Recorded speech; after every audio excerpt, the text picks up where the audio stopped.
Welcome to Eye of the Storm.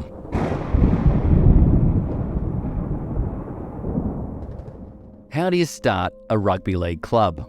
Well, to understand how Storm landed in Melbourne to suit up for the 1998 NRL season, you first need to understand the rugby league landscape during the 1990s. And to do that, you need to understand the Super League War. Australian Rugby League took to the skies today to try and woo breakaway clubs from the rival Super League.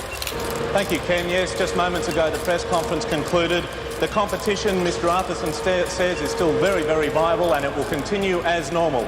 He believes that overwhelming public support is a great factor in the ARL's battle against the Super League. So, is the battle nearly over? Roy Masters, legendary rugby league coach during the 70s and 80s, since turned respected journalist, had the perfect vantage point of rugby league's migration south in the late 90s, while splitting his time living between Melbourne and the Harbour City. Well, the Melbourne Storm was born out of the peace treaty at the end of the Super League War, when the Australian Rugby League had fought against the News Limited-backed Super League organisation. So the Storm, well, the Melbourne, added to the problems, and so consequently, if you're going to include the Storm, then they're going to come in at the expense of an already established club. But the leaders of the game were far-sighted enough to take the view that rugby league must be more than just a two-state game, albeit it's a two-country game with the Auckland Warriors involved as well. There seemed to be universal support, particularly with the backing of News Limited, that you've got to get a franchise up in Melbourne. To get that franchise up and running in Melbourne, there needed to be a spearhead. That spearhead turned out to be Storm's founding father, John Rebo. It was during the period of Super League, so when I agreed to work for Super League and be involved with that, I always knew that there would be a finish date on that. I was never going to be a long-term tenure. And over a conversation with Rupert Murdoch and Ken Cowley, who played a really significant role in this, was I said, when this is all finished and I move on, I'd love the opportunity to be involved with setting up a football team in Melbourne. There's always this love of the respect they had for sport in Melbourne. It was always a crazy town for sport.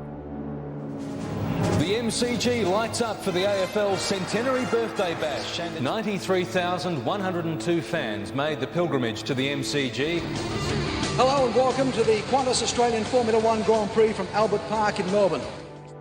So I thought it'd be great to be able to connect with the community and put something together and bring a football team down. So, during that period, even the ARL during Super League, they were talking about bringing a team down, but they decided against it because they didn't think it could work.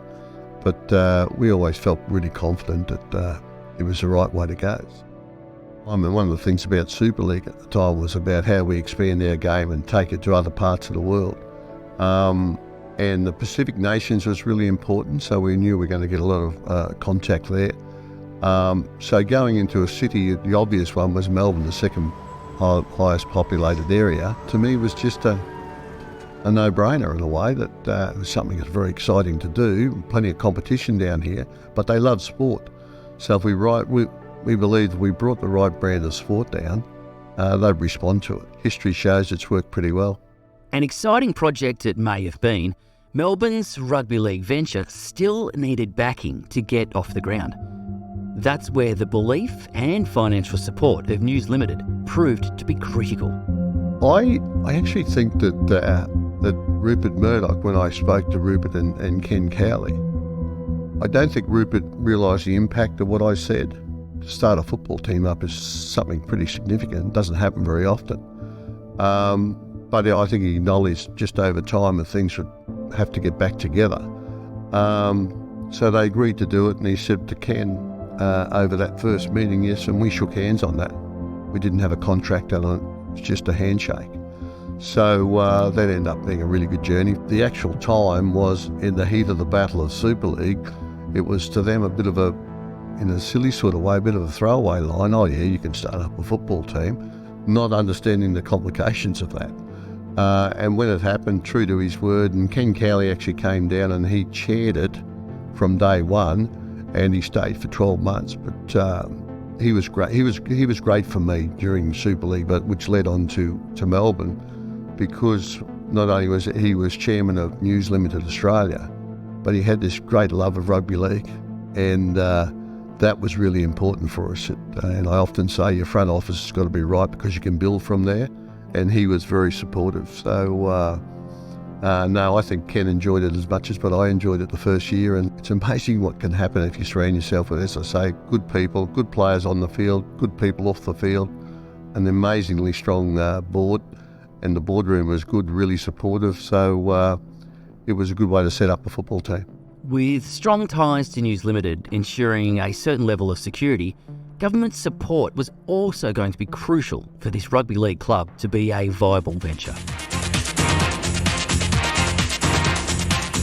Coming to you live, 3 million Victorians have voted today. Premier Jeff Kennett. Victorian Premier Jeff Kennett. He was really receptive. Thankfully, the power of news, we got in to see him pretty quickly, and I remember Jeff during the conversation. He was obviously, as we know, was a great Hawthorn supporter and been present there. He said, "John, you've got to understand Melbourne loves their sport, but if you bring a football team down here, what you're proposing, and it's not successful and doesn't win, you won't get support."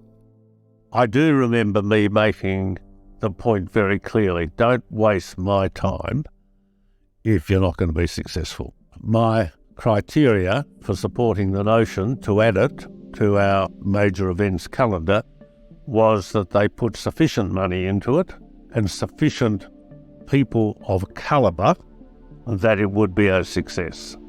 Because at that time Victoria was on a high.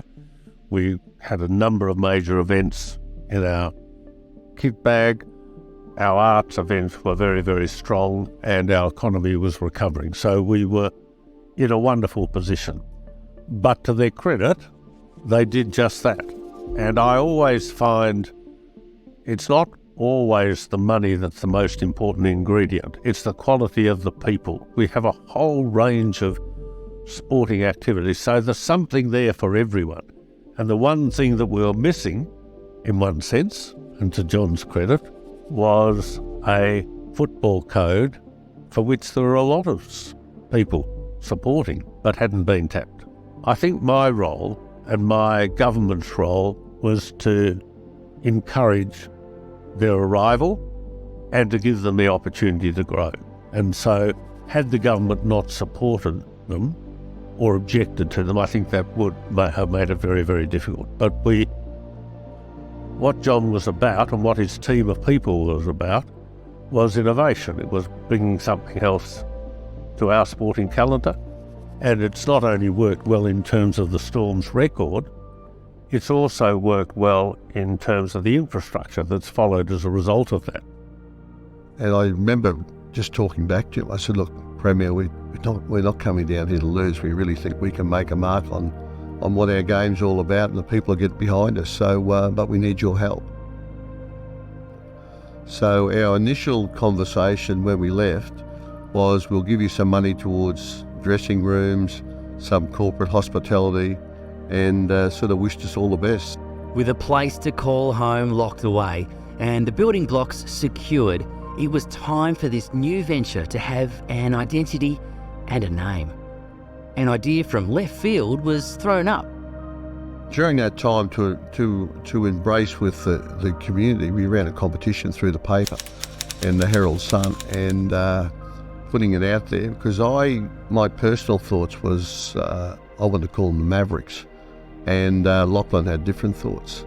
So we said, why don't we run a competition through the paper, and whoever wins, well, let's call it the People's Choice. And we did that, and the Mavericks, they did come up, and Lachlan was still very keen on calling it something else. So he got the chairman's choice, sort of being Lachlan Murdoch, and then I did say to him in the end, and he came up with the name of Storm, and Maverick was the name I liked. But I said, look, they're both really strong words, and then I think you can use that in a really positive way about what we're all about. He thought it was too American. which is a good thing for someone who came and spent a lot of time in America. He said, because there was a Mavericks basketball team. The Dallas Mavericks are NBA champions. The first title in franchise history. From top to bottom, a true team. Great job by the Dallas Mavericks. He just thought, why don't you do something that's unique to us? And that's when he came up with, we were using words like lightning, and we finally settled on Storm. Well, this is a statement about Melbourne.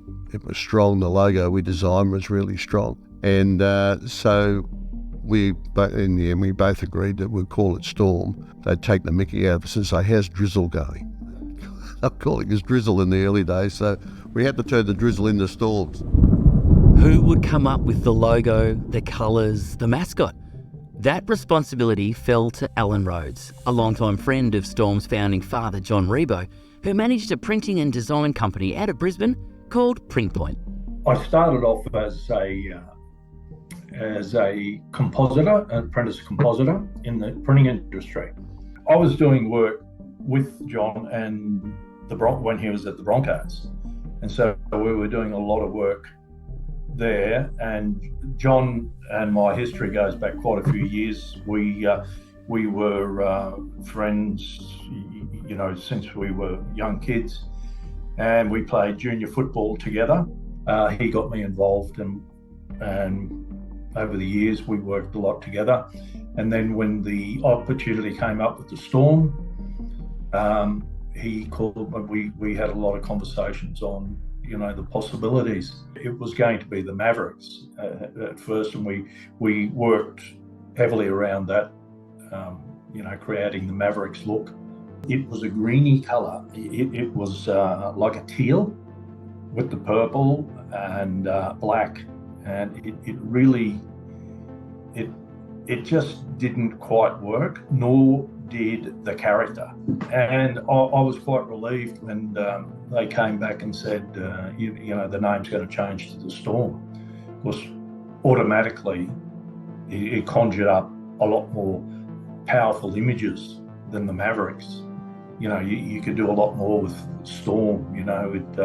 There's a lot of energy around the Storm, where the Mavericks were, to me, it was a little bit just, Melbourne Mavericks, it wasn't strong enough. A phone call changed the fate of Rugby League's newest club. I'm pretty sure it was a Friday when John called up and said, look, the name's changing to the Storm, and we really need to see some designs Monday. We just have to drop everything and start on the Storm. So instantaneously, I had a direction of where the Storm, what it could look like. I did some briefs with the head designer, David, and we did pencil roughs internally, and we started putting together, the Storm logo. All I want is the purple, and that's where the Storm logo was done over that weekend. And it was we tweaked it a bit along the way, but it was presented. I think it was the Monday or the Tuesday, and it was said, given the approval, and then we worked it up properly after the concepts were approved. He designed all that, and I think that I still love that logo, and it's changed form a little bit, but it's still very strong, and I think it's a great statement in itself, just what we're all about. With a name and a logo a big focus to secure an identity, a mascot also needed to be settled on. What John said was they'd like to do a mascot. So if we could, create the logo so that the logo, the icon in the logo could be developed up into a mascot or a character, hence Stormman, carrying the lightning bolt and, having a pretty, menacing look. He was powerful, sitting on the cloud with the lightning bolt. It worked well. The overall concept is still very strong.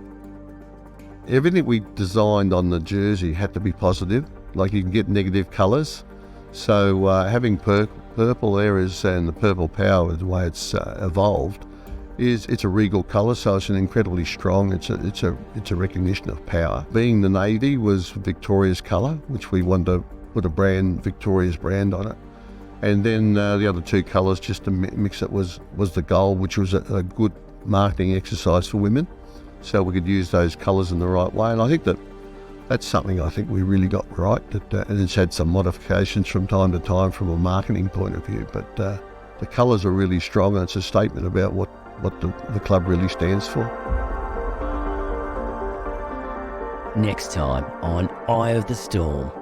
All the indicators were there that we've got to find something for this guy. You know, he was funny when he had to be funny. He was serious when he had to be serious. I think we won the grand final in '99 because people like him. It's probably a word we use a lot, but I know he would be so proud of, so many years on and how strong they are.